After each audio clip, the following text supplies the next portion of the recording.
여러분 안녕하십니까? 사주상담가 장세진입니다.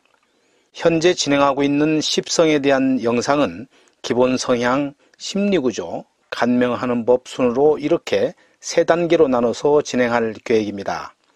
그래서 오늘 영상은 지난 시간 비견의 기본 성향에 이어서 비견의 심리구조에 대한 내용을 준비했습니다.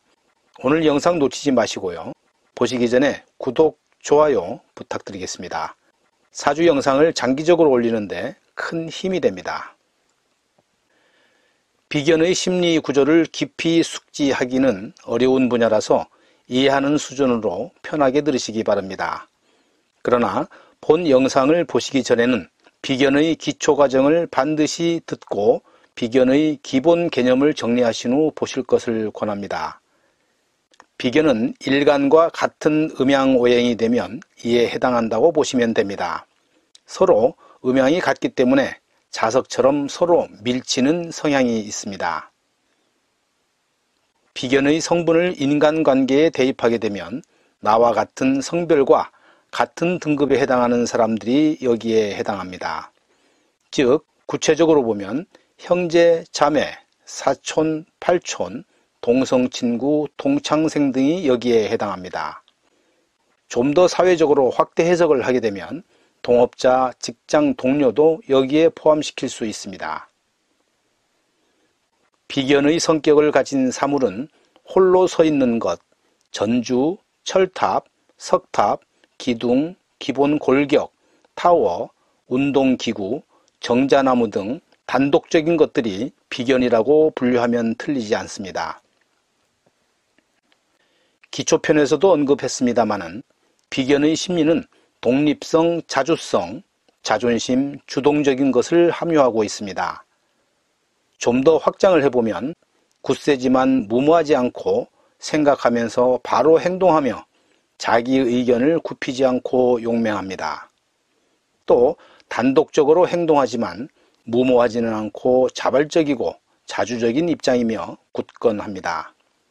그리고 침범당하는 것을 싫어하고 명령을 받지 않으며 재물을 중시하고 피굴하지 않습니다. 비견 자체가 갖는 성분은 흡사, 투명 인간과 같은 느낌이 듭니다. 무엇인가 존재하기는 하지만 그렇다고 해서 뚜렷하게 드러나는 것이 아니라는 의미입니다. 주변의 상황에 따라서 반응한다는 느낌도 듭니다. 그래서 무색, 무취, 무성의 형태라고 이해를 하고 있습니다. 한마디로 요약을 한다면 무아에서 더할 것도 뺄 것도 없는 상태가 비견이 아닌가 이렇게 생각을 합니다. 무아는 내가 없는 것이라고 해석을 할 수 있겠지만 그보다는 내가 있다고도 없다고도 못할 상태에 가깝지 않을까 싶습니다. 뭔가 존재는 확실하게 있지만 그것이 나라고 분명하게 잘라서 말을 하기에도 뭔가 조심스러운 그 무엇이라고 해야 할 것 같습니다. 비견은 주체라고 하는 성분이 존재합니다. 이것은 눈에 보이는 것보다는 느낌으로 전해진다고 하는 것이 타당할 것입니다. 그래서 주의 깊게 관찰하지 않으면 그냥 주변의 소용돌이 속에 묻혀서 인식을 하기 어려운 상태가 될 수도 있습니다. 이러한 성분을 글로 설명하는 것도 쉬운 일은 아닙니다. 느낌으로 이해를 해본다면 뭔가 투명하고 거대한 기둥이 있는데 그 성분은 기체와 같아서 천천히 통과하면 아무것도 느낄 수가 없습니다. 다만 실제로 아무것도 없는 것으로 알고 맹렬하게 돌진한다면 그 기둥에 부딪혀서 산산조각 나버리게 됩니다. 때문에 무언가 있다고 한다면 강력한 존재가 있는 것이고 아무것도 없다고 하게 된다면 그야말로 텅 비어서 아무런 느낌도 받을 수가 없는 것입니다. 이것이 비견이라고 이해를 해봅니다. 그렇다면 어떻게 적용을 시킬 것인가도 고민이 아닐 수 없습니다.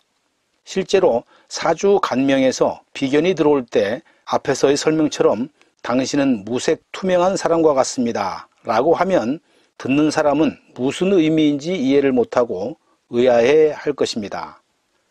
그래서 설명을 할 적에는 주제가 강한 사람이라느니, 자주라느니, 침범을 당하기 싫어한다느니, 이렇게 얼버무리지만 아무리 설명해도 없는 듯 존재하는 그 무엇에 대한 설명으로는 미흡하다는 생각이 드는 것이 비견입니다. 자, 이번에는 비견이 일지에 있을 때 그 특성에 대해서 언급할까 합니다. 비견에 대해서 공부를 하다 보면 비견은 특수한 작용이 있는 것으로 감지가 됩니다. 그 중에서도 특히 일지에 비견이 있는 경우에 더욱 그렇다는 것을 생각하게 되는데요. 간지로 본다면 을묘와 신유가 여기에 부합이 됩니다. 이 외에도 본질이 비견인 경우는 많이 있으므로 어느 정도의 작용은 하겠지만 특히 이 둘은 그대로 하나의 간지로 이해할 수가 있습니다. 이러한 현상을 비겁통기라고 부릅니다.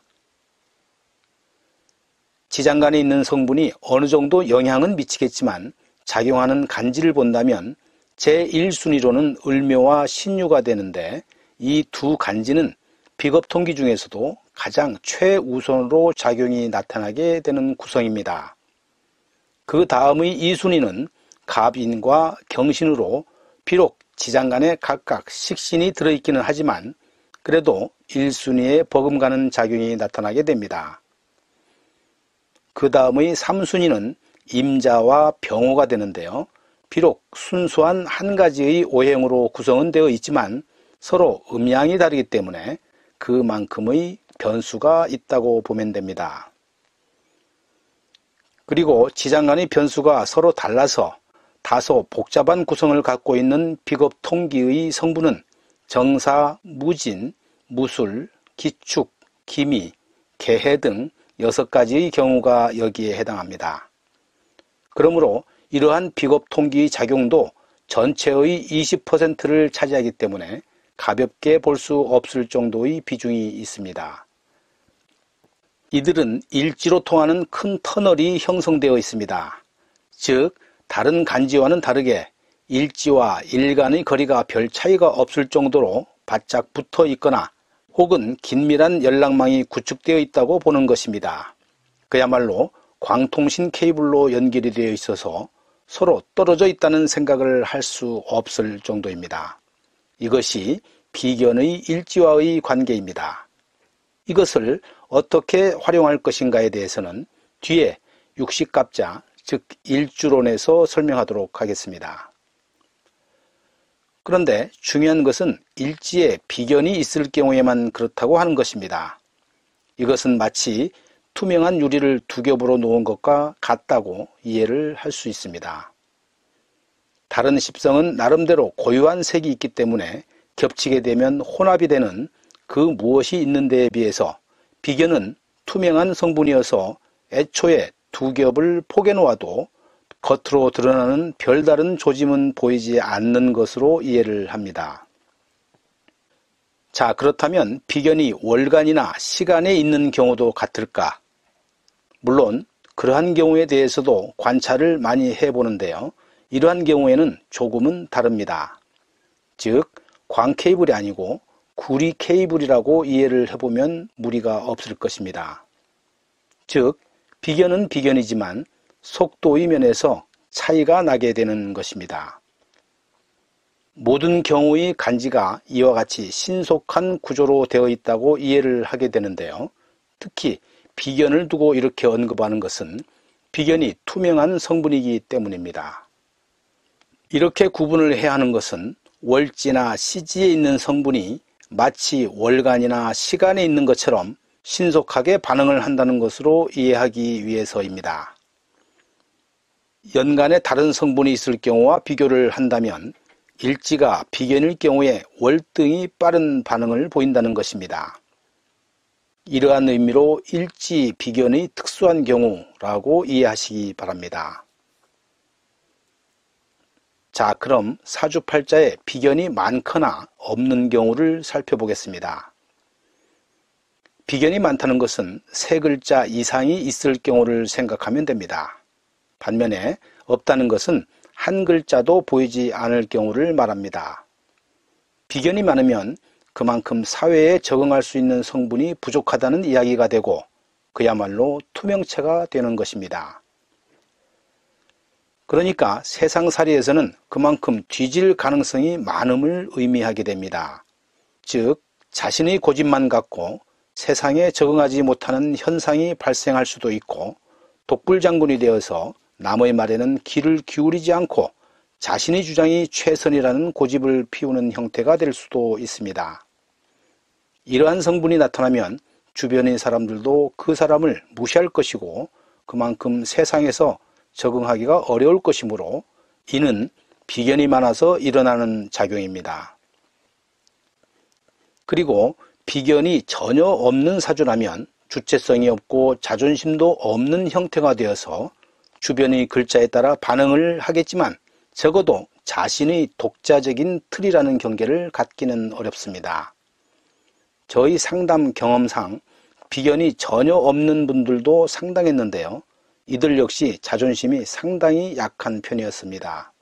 이러한 경우에는 주변의 상황에 따라서 적응은 잘 하겠지만 주체적인 삶보다는 종속적인 삶이 될 가능성도 큽니다.